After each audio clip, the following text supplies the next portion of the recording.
Opa, boa noite. Eu sou Gabriel Avelino da Dupla 18 e esse aqui é o nosso projeto final que a gente decidiu fazer, que meio que foi uma evolução do nosso trabalho de Grafos 2, onde é o G-Delivery. E esse aqui é o nosso repositório, uma simples passada aqui para ver as screenshots da aplicação. Ele foi dividido nessa parte das pastas onde tem os assets, onde tem as imagens dos arquivos, onde tem o Floyd, um dos nossos algoritmos, o Graphs, o nosso outro algoritmo, e o nosso MapPy, onde roda o nosso programa, nossa interface gráfica. Vou chamar o Valadão para falar aqui um pouco sobre o nosso algoritmo de Floyd.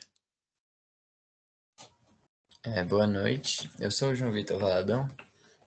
Esse foi o complemento que a gente utilizou nessa nova etapa de projeto de algoritmo.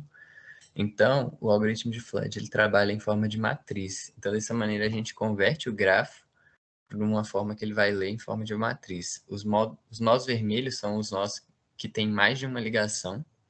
Então, esses são simplesmente por organização, e os nós verdes são como se fossem destinos finais. A partir dali, você só pode voltar, então não tem saída.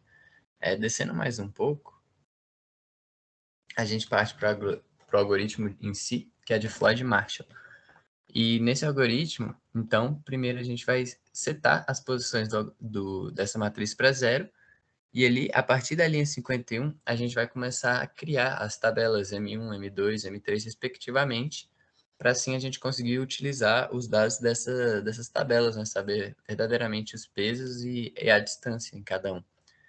Descendo mais para baixo, nesse primeiro for, depois que as tabelas já foram construídas, seguindo os passos de algoritmo de Floyd, mantendo as diagonais e a linha que se encontra, e aí a gente vai verificar se os números que sobraram são maior do que a soma desse vetor I na posição K e K na posição J. Depois disso, a gente cria um for para rodar toda essa matriz. Então, esse for ele vai rodar toda essa matriz e ele vai salvando os valores, né? Os valores já estão salvos, mas ele vai organizando os valores em condição com a posição que ela está e a distância. Então, meio que se a gente quisesse imprimir um caminho, para ele retornar o caminho, a gente vai salvar esse caminho e o valor total da distância que a gente vai sumir. Então, a gente salva esses valores na variável small path, lá embaixo, e a gente vai retornar esse vetor, que vai ter na primeira posição dele o tempo, né? Que esse algoritmo a gente está usando para calcular o tempo da aplicação, e nas outras posições, ele vai mostrar a sequência, o menor caminho, o caminho mais rápido, no caso. E o segundo, esse graphs.py, a gente estava utilizando, foi o primeiro algoritmo que a gente implementou, que a gente utiliza o dicionário no algoritmo de Dijkstra. E nesse caso, o grafo ele é construído baseado nas quilometragens e não no tempo em minutos.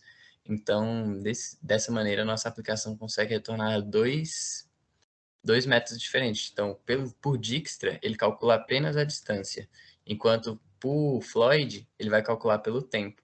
Então, nem sempre o caminho mais curto vai ser o caminho mais rápido. Por isso, a gente colocou os dois algoritmos. E o Avelino vai demonstrar um pouco para a aplicação rodando.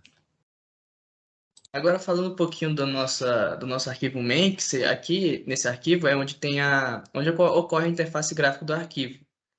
Nossa interface foi construída usando o Tekin, uma biblioteca padrão do Python, e vou mostrar a aplicação rodando aqui para vocês. Só mudar de diretório.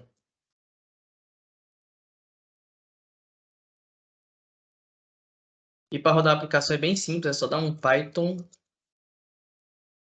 e cara, Python e o nome do arquivo .mypy, que aparece essa tela inicial, onde a primeira tela é só para você ver a pequena visualização do mapa da cidade, onde tem os certos comércios, certos números. E o segundo seria o nosso algoritmo de Dijkstra, onde ele calcula a menor rota. Então, botando aqui, por exemplo, para chegar Vamos supor que eu quero chegar no estádio, no número 10. Para chegar no número 10, ele vai dar esse determinado caminho, que seria o 0, 1, o 7, o 8, o 9 e o 10. Ele calcula a menor distância que percorrida em quilômetros para achar esse menor caminho. E o nosso outro algoritmo está implementado nesse botão, onde seria o calcular um caminho mais rápido, que é o algoritmo de Floyd. E usando a mesma ideia, botando, por exemplo, para chegar no estádio, ele calcula esse menor tempo pelo o menor tempo percorrido, porque nem sempre o maior caminho, caminho menor pode ser o mais rápido, que pode ter trânsito, pode estar interditado e tem outros problemas. Então, pode ver que o caminho foi diferente. Ele pegou aqui o 01, aí o 2, o 6 e o 10, porque o caminho pode ser mais rápido. Isso aqui, por exemplo, pode ser vamos supor, um caminho da Épia, por exemplo, que seria mais rápido, onde você pode ir uma velocidade mais acelerada. E é isso, nosso projeto final. Agradeço aí pelo semestre e muito obrigado e boa noite.